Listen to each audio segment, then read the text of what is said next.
আসসালামু আলাইকুম, সবাই কেমন আছেন? আলহামদুলিল্লাহ আমিও ভালো আছি। তো এই তো আজকে শুক্রবারের দিন, মা ডাকতেছে সকাল থেকেই। তো মায়ের বাসায় যাওয়ার জন্যই রওনা হয়েছি।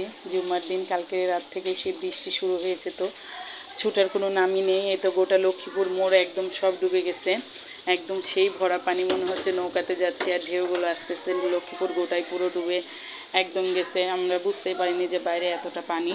তো অনেক কষ্ট করে অটোটা পেয়েছি, তো অটোতে চড়ে আমি, আলামিন, ফারদিন সবাই যাচ্ছি। কালকে থেকে শরীরটা খুবই খারাপ, এর জন্য মা ডাকতেছিল সকাল থেকেই যে চলে আসো, রান্নাবাড়া করতে হবে না। তাই তো বের হয়ে গেছি, বের হয়ে মনে হচ্ছে বিপদে পড়ে গেছি। এত পরিমাণের পানি লক্ষ্মীপুরে, মানে অটোওয়ালা ভাইটা এতই ভালো যে উনি আমাদেরকে অনেক কষ্টের মাঝেও নিয়ে যাচ্ছিল, যেহেতু উনি বারবার বলতেছিল যে মোটরটা ডুবে যাবে, তারপরেও আমাদেরকে নিয়ে যাচ্ছিল। এই তো দেখতে পাচ্ছেন লক্ষ্মীপুরটা পুরাই ডুবে গেছে। তো আমরা এই লক্ষ্মীপুর দিয়ে এখন যাতায়াত, যেহেতু বাইপাসে ওই দিক দিয়ে ওভারব্রিজের কাজ হচ্ছে, ফ্লাইওভার হবে, তাই তো লক্ষ্মীপুর দিয়ে যাচ্ছি। তো লক্ষ্মীপুরে এত পানি, আর মনে হচ্ছে যে আসলে বের হয়ে ভুল করলাম নাকি আল্লাহ ভালো জানে। রাস্তাতে পুরাটাই পানি, যেতে পারবো কিনা কমপ্লিট। আমার মায়ের বাসার ওইদিকেও তো পানি হওয়ার কথা, এখন কি হয়েছে তা বলতে পারবো না। তো এই তো আমরা জিপিওর সামনে দিয়ে এই দিক দিয়ে যে রাস্তাটা হয়েছে, টিভির ওই রাস্তাটা, এই দিক দিয়ে চলে এসে দেখতেছি ওই দিক দিয়ে যাওয়া যাবে না, তাই বহরমপুরের এই দিকে আসলাম। তো বহরমপুরটা পুরা ডুবে গেছে, এই যে দেখেন নদীর স্রোতের মতো পানি খালি যাচ্ছে, দেখে মনে হচ্ছে নদীর ঢেউ আসতেছে এদিকে। আর এদিকে বহরমপুর দিয়ে আসতে নিয়ে আসলো চাচাটা, তো ভাইটা, অটোওয়ালা ভাই, তো এদিক দিয়েও পানি ডুবে গেছে পুরাটাই। তো আলামিনকে আমি বকা দিচ্ছিলাম যে তুমি কিসের জন্য আজকে বের হতে হবে। আলামিন বলতেছিল অনেকদিন নানির বাসায় যায়নি, মানে আলামিন আসেনি, আমি তো প্রায় আসি মাঝে মধ্যেই আমার মায়ের বাসায়। আর এই তো ঘুরে আবার সেই টিভি হসপিটালের এদিক দিয়ে চলে আসলাম।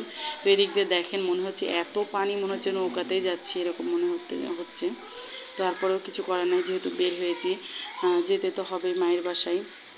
আর যেহেতু কোনো রান্নাবাড়াও করিনি, আলামিনের জুম্মার নামাজটা পড়বো তাই তাড়াতাড়ি করতেছে আলামিন। আমি অটোওয়ালাকে ভাইকে বলতেছিলাম একটু তাড়াতাড়ি চলেন।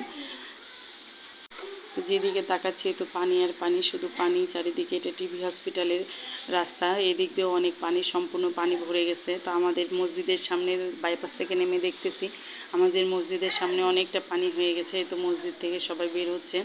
আলামিনের জুম্মার নামাজটা আজকে পড়া হলো না, মনটা খুবই খারাপ লাগতেছে। তো এখানে এসে সামনে মনে হয় অটো না রিক্সায় দাঁড়িয়ে গেছে, তো আমরা মসজিদের সামনে আটকা পড়ে গেছি। দেখেন মসজিদের নিচ পর্যন্ত পানি হয়ে গেছে।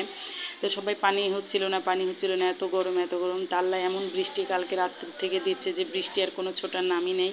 অনবরত কালকে রাত থেকে বৃষ্টি হতেই আছে, একটা সেকেন্ডের জন্য পানির ছুটি নাই।